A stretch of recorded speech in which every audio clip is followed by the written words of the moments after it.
বন্ধুরা, শুধু তোমারই জন্য সিরিয়ালের আজকের রিভিউ। রাহুল রাহিকে দেখে বলছে যে এটাই তিতলির দিদি, তাই জন্যই বারবার ক্রস কানেকশন হচ্ছিল। জন বলছে তার তৃষ্ণা পেয়েছে। রাহি তারপর তিতলিকে বলে বাইরে থেকে একটু জুস আনতে। ওদিকে মেমো রাহুলকে বলছে তিতলি বৌদি তো এই দিকেই আসছে, কি করব আমরা।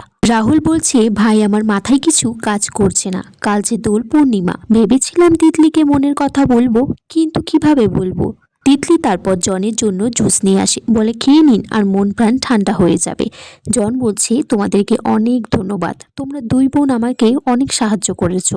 এদিকে রাহি বলছে আপনাকে বাড়ি ছেড়ে দিয়ে আসবো আমরা। তিতলি বলছে কাল তো ভেবেছিলাম যে দোল পূর্ণিমাতে আসবেন, অনেক মজা হবে। জন তখন মনে মনে ভাবছে এটা মিস করলে চলবে না। তখন হঠাৎ করে খাট থেকে লাফিয়ে বলে আমি তো ঠিক আছি, ডক্টর বলেছে আমার আর কোনো অসুবিধা নেই, কাল আমি দোল পূর্ণিমাতে আসছি। রাহি জনকে বলছে আপনি এখানে বসুন, আপনার পায়ে তো চাপ পড়ছে, যারা এই কাজটা করেছে তাদেরকে কিন্তু ছাড়ছি না। তখন সেখানে রাহুল এসে বলছে কাজটা আমি করেছি। রাহি বলছে আমি ঠিকই চিনেছি, এই কাজটা আপনি ছাড়া কেউ করতেই পারে না। তখন রাহুল বলছে যে আমি যদি ভয় পেতাম তাহলে তো এখানে আসতাম না, আপনাদের কাছে সরি বলতাম না। রাহি বলছে এই যে কাজটা করেছেন এর জন্য কিন্তু পুলিশ কেস হতে পারে। রাহুল বলছে আমি কিন্তু নিজে হাতে আপনাকে মারিনি, কিন্তু এই যে হয়েছে কাজটা তার জন্য আমি পুরোটাই দায়িত্ব নিচ্ছি। এরপরও যদি মনে হয় আপনারা পুলিশ ডাকতে পারেন। রাহুল তারপর জানতে পারে যে জনের সাথেই রাহির বিয়ে ঠিক হয়েছে।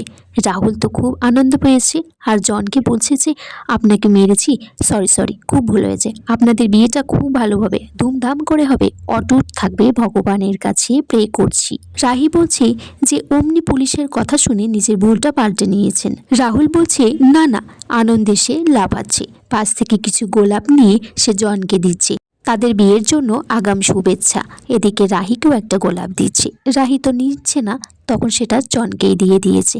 এদিকে ডাক্তারকেও দিয়েছে, বলছে যে আপনাদের ম্যারেজ লাইফের অ্যাডভান্স উইশ করছে। এখান থেকে ডক্টরকেও কিছু গোলাপ দিয়েছে, তারপর সে সেখান থেকে চলে যায়। পরের দিন দোল উৎসব, সে সেই ওড়নাটাই নিয়ে এসেছে যেটা শপিং মলে তিতলি দেখেছিল, লাল কালারের। কিন্তু মেমো বলছে যে ভাই আজকে দোল উৎসব, কৃষ্ণকালীর পুজো, তার পায়ে ফুল অর্পণ করা হয়, সেখানেই কিন্তু তিতলি বৌদির বাড়ির সবাই আসবে, আজকেই বলে দে তোর মনের কথাটা।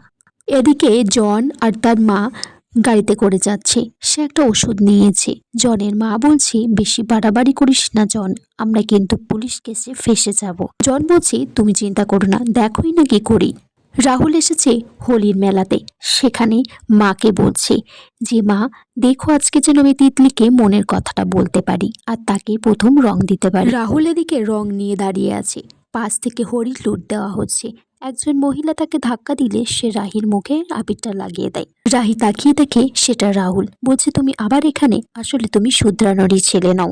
রাহুল বলছে আমাকে ভুল বুঝছো। এভাবে তারা ঝগড়া শুরু করে। ঠাকুর মশাই মনে করছে তারা স্বামী স্ত্রী। ঠাকুর মশাই বলছে চরণামিত্র নাও। তারপর রাহুলের হাতের উপর রাহি হাত রেখেছে, তারা দুজনে একসাথে চরণামিত্র নিচ্ছে। ঠাকুর মশাই তখন বলছে তোমরা স্বামী স্ত্রী নও, আমার না বুঝতে ভুল হয়েছে। এদিকে জন, তার মা আর রাহিদের বাড়ির সবাই রং খেয়েছে।